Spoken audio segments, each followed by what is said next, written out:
Olá professor, olá professora, olá pessoas em geral. Hoje, quinta-feira, dia 22 de agosto de 2019, mais uma quinta, mais um professor comenta e comentando aí algumas notícias que envolvem, infelizmente, a educação, mas que também envolvem o atual governo. Bom, são três notícias. A primeira passa pela publicação pela Folha de São Paulo, após uma entrevista com o ministro Abraham Weintraub, de uma verdadeira confissão do ministro de que 926 milhões de reais do que ele chamava até então de contingenciamento representam de fato um corte na educação e de que seriam utilizados para o pagamento de emendas aos deputados em troca do voto pela reforma da Previdência. Esse papo de emendas, vale a pena deixar claro que elas não representam que são valores entregues aos deputados para eles fazerem o que quiserem. Isso faz parte dos projetos que os deputados apresentam em suas regiões, em seus estados, né? O governo federal libera esses valores para que esses projetos aconteçam ou não. O problema é que isso é feito na forma do toma lá, dá cá. Ou seja, o governo só libera dinheiro para as emendas dos deputados se eles votarem a favor dos projetos do governo. Essa é a parte suja, não tem outra palavra para isso, é podre, é suja e é um terrível abuso do poder por parte do governo federal. E isso sempre foi feito, isso é uma prática de todos os governos da história. Podemos estar falando de PSDB, podemos estar falando de PT, podemos estar falando de PMDB, seja lá qual for, isso é uma prática dentro da democracia representativa.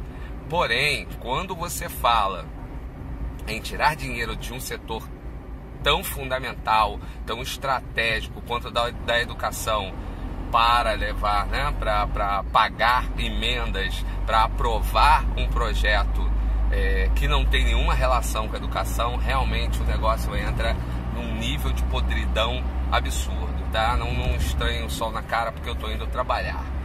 Bom, essa é a primeira notícia. As outras duas dizem respeito a algo que está acontecendo nesse período. Estamos numa era da ilegalidade por parte dos estados, em que Constituição não significa nada, nem para governadores de estados ou do Distrito Federal. Constituição e LDB não significam absolutamente nada para o ministro ou para o ministério, né, em geral. Em especial esse ministro que segue à risca as palavras de Olavo de Carvalho e que tem um rancor muito grande em relação à universidade pública. É um cara que tem um problema sério em relação à universidade pública. É o ministro da Educação que odeia a educação. Bom, primeiro envolvendo o próprio ministro, que na última semana, né? Na última semana, não aceitou o resultado da eleição do Cefet Rio de Janeiro, tá?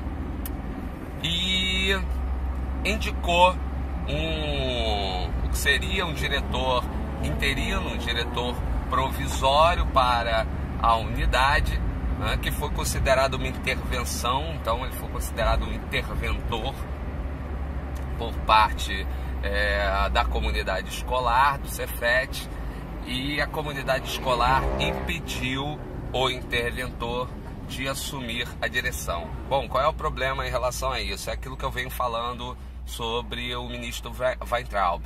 O ministro Weintraub não conhece a legislação que rege o próprio setor ao qual ele administra. Por quê? Porque se a gente pegar lá o inciso 6º do artigo 206 da Constituição, ele fala sobre a autonomia das unidades escolares, a autonomia e a democratização, né, da educação além disso, a LDB, se não falha a memória, acho que é o artigo 15 da LDB, fala sobre a progressiva democratização, né, a progressiva participação da comunidade na gestão democrática das unidades escolares.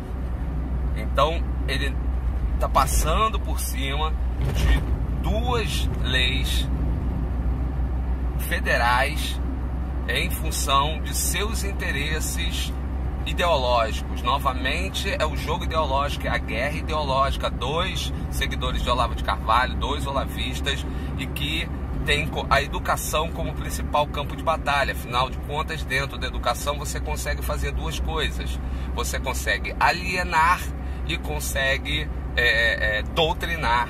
Aí sim, doutrinar as figuras, né, de doutrinar a juventude, passando para essa juventude apenas o tipo de informação que você quer que eles recebam, sem nenhuma diversidade sendo apresentada. Apresentar a diversidade e o respeito à diversidade não é doutrinação. Doutrinação é quando você quer uma ideia única sendo passada ali para a juventude. E a outra notícia aconteceu em Brasília, na verdade no Distrito Federal, quando o secretário de Educação do Distrito Federal foi demitido em função do seguinte: foi feita uma consulta às comunidades escolares de 5 escolas do Distrito Federal para que elas apresentassem a sua opinião sobre a militarização dessas 5 escolas.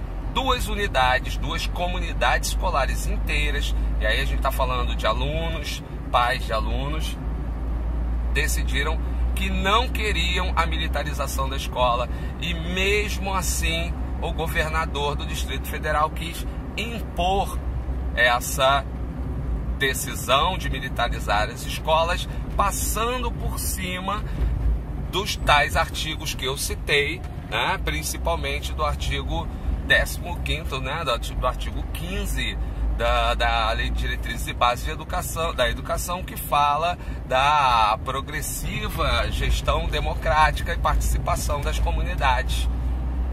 Né? Quando eu falo progressivo, é progressivo, não regressivo, não voltando atrás. E uma falsa ideia de democracia, na qual, uma democracia hipócrita, na qual você consulta as pessoas, elas saem de suas casas, vão até lá votar, né? E depois o voto delas não é respeitado. Então não há absolutamente nada de democrático nisso. Nós estamos vivendo tempos sombrios em relação a isso, inclusive, né, com total desrespeito à vontade popular, quer dizer, a vontade daqueles 50 e tantos % dos eleitores, né, que não 50 e poucos milhões, 54 milhões de pessoas não representam a totalidade, nem a maioria sequer da população brasileira, porque ela é composta por 210 milhões de pessoas, né? Então está prevalecendo aí um regime de autoritarismo na educação. E nesse caso, como o secretário de Educação do Distrito Federal respeitou a decisão das duas comunidades, foi demitido. Essa é a estratégia. Qualquer gestor, qualquer um dentro da gestão pública que respeite a democracia, que respeite a verdade, olha lá o caso do presidente do INPE, olha o caso, né, do Copom, olha todos os casos em que pessoas sérias, pessoas honestas, pessoas que estão cumprindo as suas funções da forma correta, estão sendo demitidas por agirem de forma correta. Então, essas 3 notícias em relação à educação só refletem o estado autoritário pelo qual, né, nós estamos passando, e o total aparelhamento desse estado a partir desses governadores e, é óbvio, do governo federal. Bom, eu vou parando por aqui, as notícias estão passadas, meu comentário está feito. Um bom dia, boa tarde, boa noite para você e até a próxima semana com mais um Professor Comenta. Não se esqueça de se inscrever, né? E se você gostou, divulgue aí entre seus colegas. Compartilhe esse vídeo. Um abraço para todos e tchau.